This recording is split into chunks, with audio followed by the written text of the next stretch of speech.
Welcome to public TV news బులెటిన్ల ముందుగా headlines. మాకు డబుల్ బెడ్రూమ్ ఇల్లు వద్దు మూసి బాధితులు.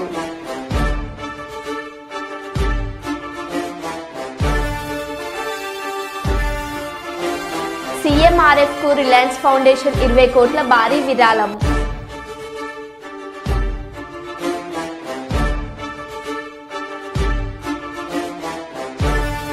మూసీ వద్ద కూల్చివేతలు, పెట్రోల్ పోసుకున్న బాధితుడు.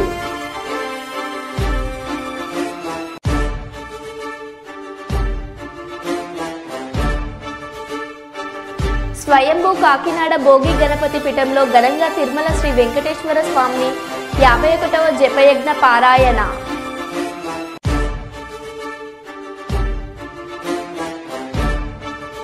ప్రకటించిన భూ నిర్వాసితులందరికీ పరిహారం వస్తుంది. Joint collector Venugopal.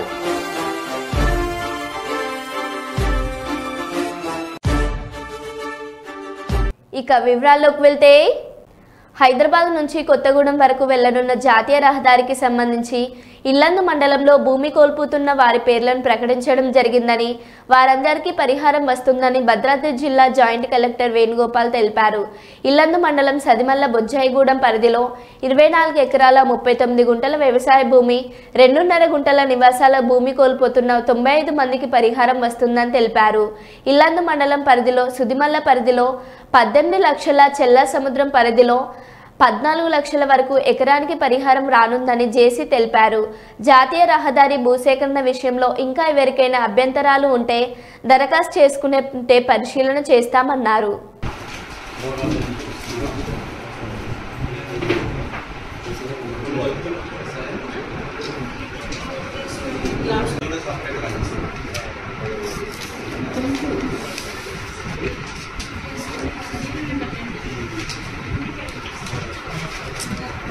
మీ అమౌంట్ మీ అకౌంట్కి వస్తుంది, చేతికి ఎవరు డబ్బులు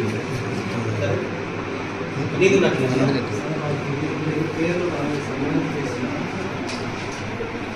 ఇక్కడ నోటిఫికేషన్లు ఎవరు ఏదైతే వచ్చిందో దాని మీద అవార్డు ఇస్తారు. మీది ఒకవేళ రాలేదు అని అంటే ఒక కాగితం మీద మీరు అప్లికేషన్ రాసిస్తే నేను మళ్ళీ పరిశీలిస్తాను. లేదంటే మీ భూమి పోనట్టే.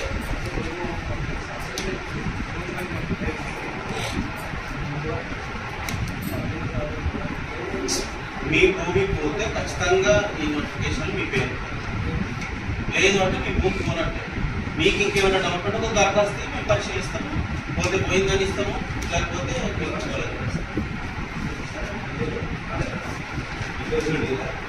అలా భారీ పేరు అంట మహాలక్ష్మి.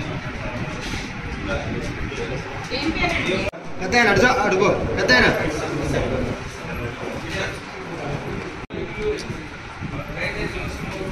ఎవరన్నా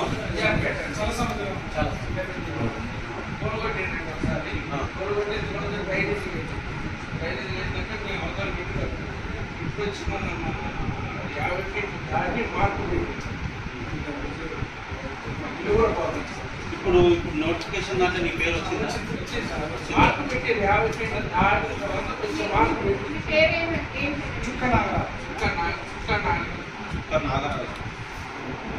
సన్న ప్రామయ్యనా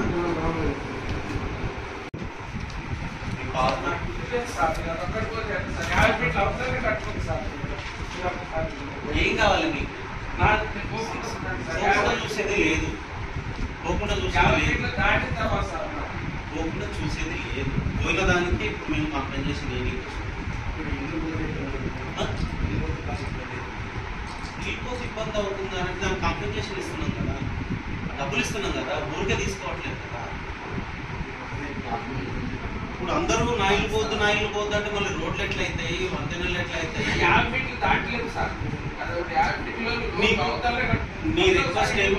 నీ రిక్వెస్ట్ ఏముందో నాకు రాసి, అంతేగాని పోవద్దు అంటే మాత్రం లేదు, చట్టం లేదు, కంపల్సరీ తీసుకోవాల్సింది. దానికి కాంపెన్సేషన్ ఇవ్వాల్సింది.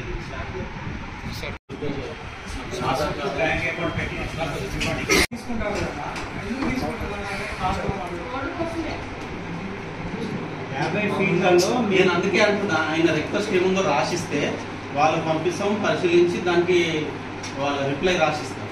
ఎందుకు తీసుకుంటా పోయినప్పుడు మా దగ్గర దీంట్లో పేరు రాలేదని అంటున్నారు కొంతమంది. వాస్తవంగా ఏంటంటే అక్కడ ఎవరైతే పోయిందో వాళ్ళ పేర్లే ఈ పేపర్లో చూడడం జరిగింది.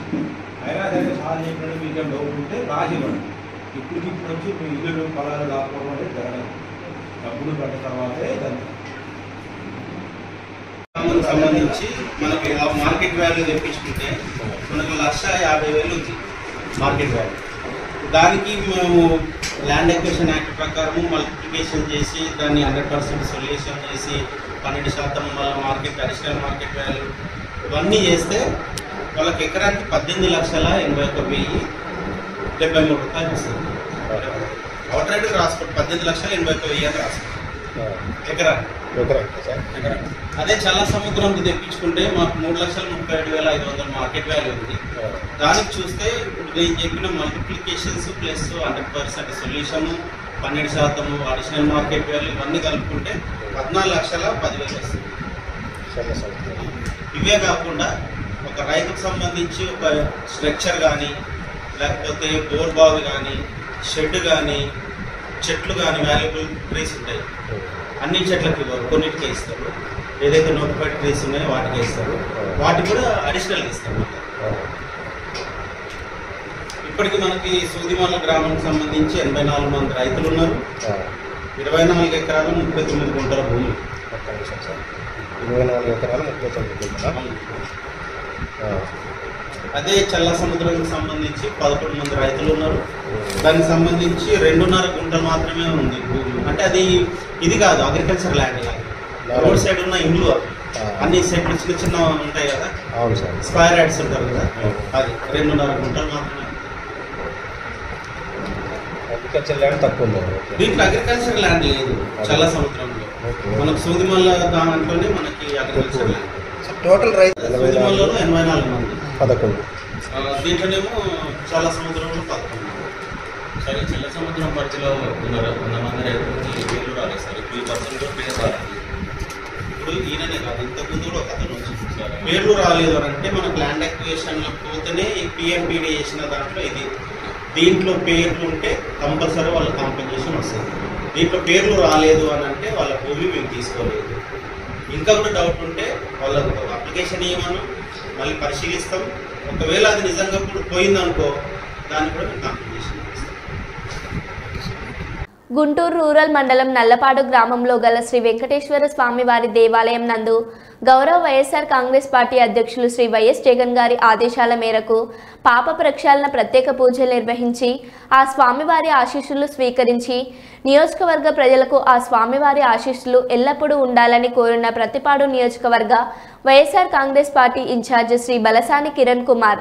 ఈ కార్యక్రమంలో గుంటూరు మరియు నరసరావుపేట పార్లమెంట్ ఇన్ఛార్జ్ మరియు గుంటూరు జిల్లా వైఎస్ఆర్ కాంగ్రెస్ పార్టీ అధ్యక్షులు, రాష్ట్ర జిల్లా స్థాయి మరియు ప్రతిపాడు నియోజకవర్గ వైఎస్ఆర్సీపీ నాయకులు, కార్యకర్తలు, అభిమానులు తదితరులు పాల్గొన్నారు.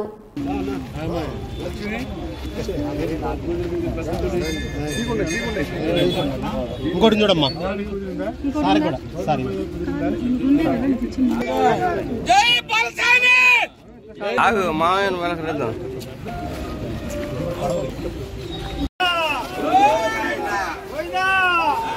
ఏడుకొండవాడ వెంకటరమణ గోవిందా, ఏడుకొండవాడ వెంకటరమణ గోవిందా, ఏడుకొండ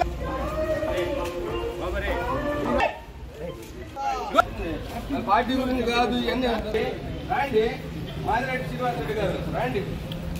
గోవిందా ఏడుకొండవాడ వెంకటరమణ గోవిందా, గోవిందా ఏడుకొండవాడ వెంకట గోవిందా, గోవిందా ఏడుకొండవాడ వెంకటరమణ గోవిందా, గోవిందా ఏడుకొండవాడ వెంకటరమణ గోవిందా, గోవిందా ఆపద ముక్కలవాడ అనాథ రక్షక గోవిందా, గోవిందా ఏడుకొండవాడ గోవిందా, గోవిందా గోవిందా గోవిందా గోవిందా గోవిందా గోవిందా గోవిందా.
రాజన్న సిరిసిల్ల జిల్లా ప్రముఖ పుణ్యక్షేత్రమైన వేములవాడలో దాతల సహకారంతో వేములవాడ చారిటబుల్ ట్రస్ట్ ఆధ్వర్యంలో 1251 రోజులుగా నిర్వహిస్తున్న అన్నదాన కార్యక్రమంలో భాగంగా శుక్రవారం రోజున రాజన్న ఆలయ ఈవో వినోద్ రెడ్డి ఈఈ రాజేష్ అన్నదాన కార్యక్రమంలో పాల్గొన్నారు.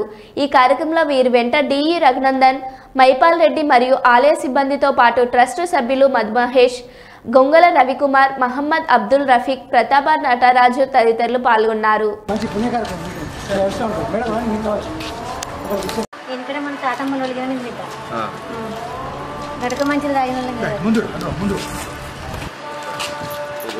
ఇవ్వండి సార్, ఇద్దాం వాళ్ళ మీ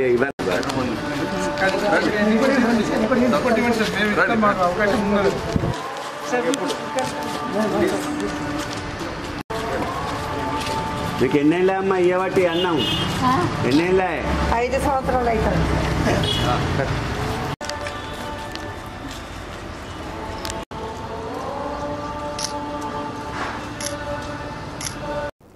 ఆదిలాబాద్ జిల్లా ఇచ్చోడ మండల కేంద్రంలో గల స్థానిక అగ్నిమాపక శాఖ కార్యాలయంలో నూతన అగ్నిమాపక శకటానికి ప్రత్యేక పూజలు చేసి శకటాన్ని ప్రారంభించిన in charge fire station officer M Ashok.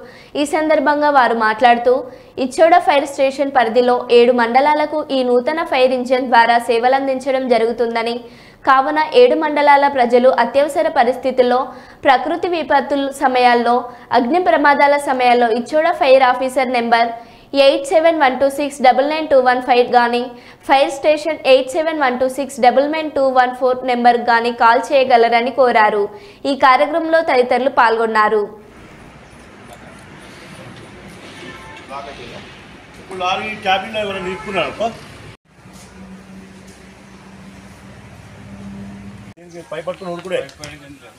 మన ట్రాన్స్ఫర్ ఫైర్ అయింది అనుకోండి, ఆయిల్ ఫైర్ అయింది, పెట్రోల్ పంప్ ఫైర్ అయింది, అటువంటి మూమెంట్లో ఇది యూజ్ చేసుకోవాలి. వాటర్ కొట్టరాదు. నీళ్ళలో వాటర్ ఇచ్చి వాటర్లో ఆటోమేటిక్ కలిసి ఇస్తున్నారు.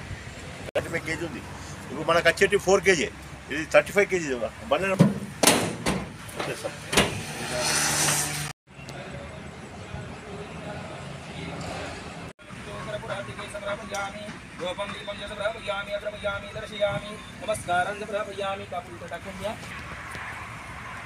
ఓం నమః పార్వతీపదే శివ హర హర మహాదేవ వెంకటరమణ గోవింద గోవింద.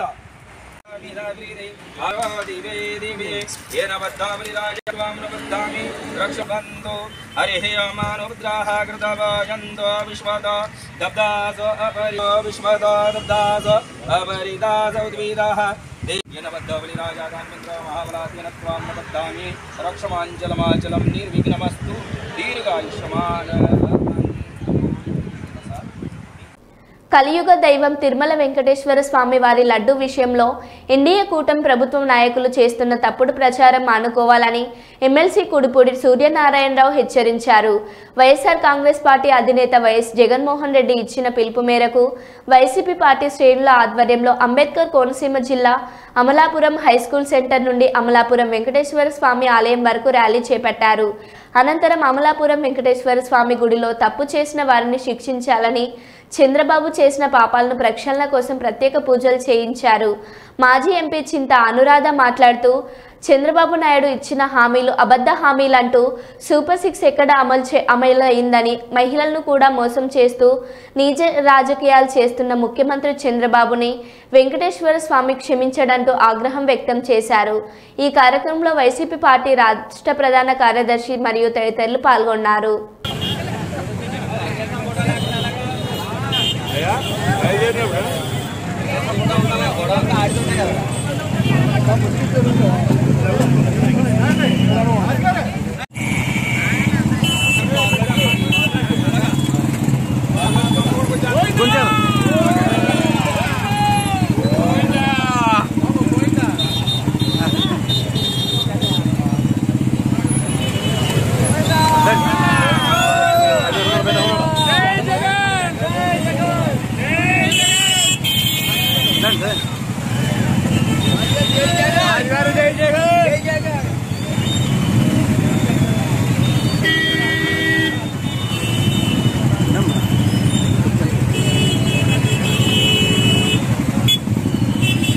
Done. ఈ ఆటో కొంచెం మీరే చెప్తారు కదా ఓకే ఓకే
నువ్వు అసలు మంచిగానే హల్గా బీజేపీ కాదు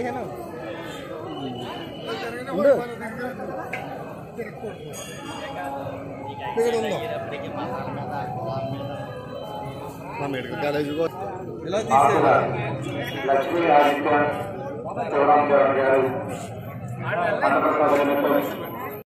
ఇంకో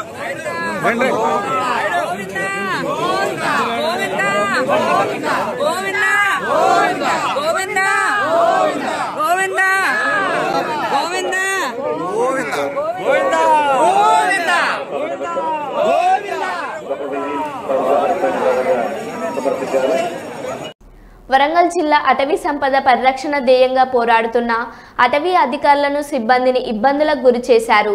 ఎంతటి వారినైనా ఉపేక్షించబోమని అటవీ పర్యావరణ దేవాదాయ శాఖ మంత్రి కొండ సురేఖ పేర్కొన్నారు. ములుగు జిల్లా తాడ్వాయి రేంజ్ గంగారం సెక్టార్ పరిధిలో దుండుగలు దారిలో గాయపడిన వారిని వరంగల్ నగరంలో గార్డియన్ ఆసుపత్రిలో చికిత్స పొందుతున్న ఫారెస్ట్ సెక్షన్ ఆఫీసర్లు బీట్ ఆఫీసర్లు వినోద్ కుమార్ శరత్ చంద్రాలను మంత్రి కొండ సురేఖ పరామర్శించి ఆరోగ్య పరిస్థితిని అడిగి తెలుసుకున్నారు. అధికారుల కుటుంబ సభ్యులను కలుసుకొని ఓదార్చారు. వైద్య పరీక్షలపై మెరుగైన వైద్యం అందించాలని డాక్టర్లతో చర్చించారు. ఈ సందర్భంగా మంత్రి కొండ సురేఖ మాట్లాడుతూ అటవీ సంపద పరిరక్షణే ధ్యేయంగా పోరాడుతున్న అటవీ అధికారులను సిబ్బందిని ఇబ్బందులకు గురి చేశారు. ఎంతటి వారినైనా ఉపేక్షించబోమని అన్నారు.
గంగారం సెక్షన్ పరిధిలోని దామరవాయి బీట్ 2లోని దామరవాయి అటవీ ప్రాంతంలో కొంతమంది వ్యక్తులు జేసీబీతో చెట్లను తొలగించి నేలను చదును చేసి ఆ భూమిని ఆధీనంలోకి తీసుకునే ప్రయత్నం చేయడం జరిగింది.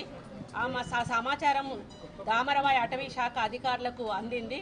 దీంతో forest section officer Vinod Kumar, forest beat officer Sarath చంద్రలు, Sumas Kumar, Pasra base camp, R Rajender driver వీళ్ళందరూ టీమ్గా ఏర్పడి ఏపీ 36 AG 7018 నెంబర్ పెట్రోలింగ్ వాహనం జీప్లో ఆ ప్రాంతానికి వెళ్ళడం జరిగింది.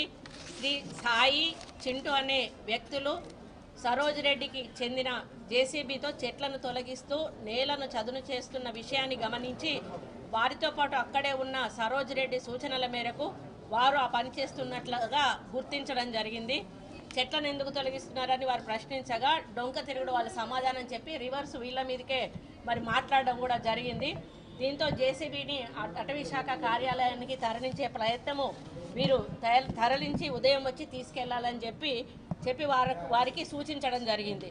దీంతో శరత్చంద్ర తానే జేసీబీని నడిపించుకుంటూ అటవీ శాఖ సిబ్బందితో కలిసి దామరవాయి అడవి కార్యాలయానికి వారు బయలుదేరడం జరిగింది. ఆ తర్వాత వెంటనే జేసీబీ ఓనర్ సరోజ్ రెడ్డి, శ్రీ సాయి, చింటూలు వెంట పెట్టుకొని ఎఫ్బిఓ శరత్చంద్రపై ఇనుప రాడ్లతో దాడికి తెగబడి తీవ్రంగా గాయపరచడం జరిగింది. శరత్ చంద్రను హతమార్చే ప్రయత్నం కూడా చేయడం జరిగింది. ఒకతని మీదనే ముగ్గురు కూడా ఎట్ ద సేమ్ టైం రాళ్లతోటి అటాక్ చేయడం జరిగింది. మరి తలపై చేతులపై అతనికి లోతైన గాయాలు కూడా అవ్వడం జరిగింది. ఆ దాడిని అడ్డుకోబోయిన మన వినోద్ కుమార్ అనే అబ్బాయిని కూడా మీరు చూశారు, చాలా తీవ్రంగా గాయపరిచి మరి అతని చేతి వేలు కూడా తీవ్రంగా రక్తస్రావమై దాదాపుగా ఇప్పుడు ఈవినింగ్ అతనికి సర్జరీ ఉంది. కొంచెం అయితే ఆ వేళ్ళు కూడా మొత్తం తెగిపోయేటువంటి పరిస్థితి ఉన్నది. మరో ఎఫ్బిఓ సుమస్ కొంచెం స్వల్ప గాయాలతో తప్పించుకోవడం జరిగింది. మరి Sumas Kumar Pasra base camp R Rajender డ్రైవర్లు ఈ సంఘటనలకు వాళ్ళు సాక్షులుగా అక్కడ ఉండడం జరిగింది. గాయపడిన వినోద్ కుమార్ శరత్చంద్రలను మరి మొదట తాడ్వాయిలోని ప్రాథమిక ఆరోగ్య కేంద్రంలో ప్రథమ చికిత్స అందించి తర్వాత 108 వాహనంలో తిరుమల పవిత్రతను, వెంకటేశ్వర స్వామి వైభవాన్ని, వెంకటేశ్వర స్వామి ప్రసాదమైన లడ్డు పవిత్రతను రాజకీయ దుర్బుద్ధితో కావాలని అబద్ధాలాడి జంతువుల కొవ్వుతో కల్తీ జరిగినట్టుగా, ఆ కల్తీ ప్రసాదాన్ని భక్తులు తిన్నట్టుగా అసత్య ప్రచారంతో తిరుమల లడ్డూను, వెంకటేశ్వర స్వామి విశిష్టతను అపవిత్రం చేసినందుకు చంద్రబాబు నాయుడు చేసిన పాపాన్ని ప్రక్షాళన చేసేందుకు కృష్ణానగర్లోని శ్రీ వెంకటేశ్వర స్వామి దేవాలయం నందు మన ప్రియతమ నాయకులు శ్రీ కాటసాని రాంభూపాల్ రెడ్డి ప్రత్యేక పూజలు నిర్వహించారు. ఈ కార్యక్రమంలో కల్లూరు అర్బన్ 16 వార్డు మరియు కల్లూరు మండల నాయకులు, కార్యకర్తలు మరియు ఓర్వకల్ మండల నాయకులు, కార్యకర్తలు, అభిమానులు ఈ కార్యక్రమంలో పాల్గొన్నారు. తిరుమల తిరుపతి దేవస్థానం లడ్డు విషయంలో లేనిపోని ఆరోపణలు చేసే తెలుగుదేశం పార్టీ నాయకులకు ఈ రాష్ట్ర ముఖ్యమంత్రి చంద్రబాబు నాయుడు కూడా మేము ఒకటే, ప్రతి ఒక్క దేవాలయంలో కూడా ఇటువంటి తప్పు జరిగినందుకు ప్రచారం చేసుకొని మొత్తం పూజలు చేసి ఇటువంటిది ఏం కూడా ఈ రాష్ట్రంలో ఉండే ఎవరికి అన్యాయం అంటే ప్రజలకు అన్యాయం జరగకుండా ఉండాలనే ఉద్దేశంతోనే ఈరోజు ఈ పూజా కార్యక్రమం ఏర్పాటు చేయడం జరిగింది. ప్రజలందరూ కూడా ఒక్కసారి కోరేది ఒకటే, trust board TTD trust board bidder June 12వ తేదీ సరఫరా మొదలుపెట్టారు. ఎవరు అధికారంలో ఉన్నారు మీరందరూ ఒక్కసారి ప్రజలందరూ కూడా ఈ రాష్ట్ర ప్రజలందరూ కూడా ఒక్కసారి ఆలోచించమని వాళ్ళని కోరడం జరిగింది. ఇప్పటికీ చంద్రబాబు నాయుడు ప్రభుత్వం అప్పటికే చంద్రబాబు నాయుడు ప్రభుత్వం నెయ్యి సరఫరా మొదలుపెట్టింది జూన్ 12, జూన్ 21, జూన్ 25, జూలై 4వ తేదీ ట్యాంకర్లు టెస్ట్ పాస్ అయి ముందుకు కదిలాయని వాడి లడ్డులో తయారులో వాడామని వాళ్ళే చెప్పినారు. తర్వాత జూలై 6న 2 ట్యాంకర్లు, జూలై 12న మరో ట్యాంకర్లు వచ్చి నెయ్యిలు టీటీటీ టెస్ట్లో ఫెయిల్ కావడంతోనే వెనక్కి పంపడం జరిగిందని వాళ్ళే చెప్పినారు. మీరు ఒక్కసారి వాళ్ళ ఈవోనే శ్యామలరావు గారే మాకు టెస్ట్ చేసిన తర్వాత దీంట్లో ఏదో కల్తీ ఉందని తెలిసిన తర్వాతనే మేము వెనక్కి పంపించినామని చెప్పడం జరిగింది. ఒక్కసారి ఆలోచన చేస్తే మా గవర్నమెంట్లో 2019 నుంచి 2024 వరకు నెయ్యి క్వాలిటీ ఉందా లేదని టెస్ట్ చేసి 3 అంచెల్లో టెస్ట్ చేసి బాగా క్వాలిటీ ఉంటేనే తప్ప లడ్డుకు వాడని పరిస్థితి. అటువంటిది ఏదైనా ఉంటే ఫస్ట్ దాంట్లోనే రిజెక్ట్ అయితే వెనక్కి పంపించేది. 19 సార్లు రిజెక్ట్ చేసిన నెయ్యిని వెనక్కి పంపేది మా గవర్నమెంట్. చంద్రబాబు గవర్నమెంట్ కూడా 15 సార్లు వెనక్కి పంపేయడం జరిగింది. ఇంత సిస్టమ్ ఉండేటోడు చంద్రబాబు నాయుడు నాకేదో 40 ఏళ్ళ అపారణ అనుభవం ఉందని మాట్లాడే చంద్రబాబు నాయుడు ఇంత దిగజారి మాట్లాడడం అనేది చాలా బాధాకరం. ఇప్పుడు నిన్ను చేతగాను నువ్వు ఎందుకు సూపర్ 6 పథకాలు ఇస్తానని ప్రజలకు చెప్పినావు. నీకు చేతనైనంటే ఇవ్వాలి, నీ చేతగాని. ఇప్పుడు జగన్మోహన్ రెడ్డి ఎలక్షన్ ముందర ఒకటే చెప్పడం జరిగింది, మేమందరం కూడా ఎంత బలవంతం చేసినా కూడా వాళ్ళు సూపర్ 6 ఇస్తున్నారు, మీరు చెప్పమంటే లేదు, నేను చెప్పే ప్రసక్తే లేదు. మనకు అధికారం వచ్చినా అధికారం రాకపోయినా బాధ లేదు, కానీ ప్రజలను మోసం చేసే ప్రసక్తే లేదు. మన చేత కాదు, మనం ఇవ్వడానికి కూడా మనకు అంత ఈ రాష్ట్ర ఆర్థిక పరిస్థితి కూడా కాదండి. మనం రైతులకు రుణమాఫీ చేయమని అడగడం జరిగింది, మనం ఇవ్వలేమని చెప్పడం జరిగింది. ఉచిత బస్సు కానీ ఇవన్నీ అడిగినా కూడా కాదు, కనీసం ఉచిత బస్సు రైతు రుణమాఫీని పెట్టన్నా అని అడగడం జరిగింది. మనం ఈ స్కీములు కాకుండా ఇంకొక స్కీము కొత్త స్కీమ్ ఇంట్రడ్యూస్ చేసినా కూడా పొరపాటున కూడా ఈ రాష్ట్ర ఆర్థిక పరిస్థితి ఈ రాష్ట్ర బడ్జెట్ మనకు సపోర్ట్ చేసే ప్రసక్తి లేదు. మనం ప్రజలు ఫెయిల్యూర్ గవర్నమెంట్గా మనం ఖచ్చితంగా మాట చెప్పి నిలబెట్టుకోలేని పరిస్థితుల్లో ఉన్నామనే ఉద్దేశంతోనే ఎంతమంది ఏం మాట్లాడినా కూడా జగన్మోహన్ రెడ్డి ఒకటే మాట ఈ రాష్ట్ర ఆర్థిక పరిస్థితి తెలిసిన తర్వాత మాట్లాడలేదు. కానీ చంద్రబాబు నాయుడు అధికారమే పరమాధిగా ఏమి నోటికి వస్తే అవి సూపర్ సిక్స్లు ఎవరు దావన ఏం అడిగితే అవన్నీ కూడా చెప్పడం జరిగింది. ఇప్పుడు వచ్చేలకు రాష్ట్ర ఖజానా కాలింది. ఒక్కసారి ఈ రాష్ట్ర ప్రజలందరూ కూడా తెలుసుకోవాల్సింది ఒకటి. మరో బులెటిన్లో మళ్ళీ కలుద్దాం. Stay tune.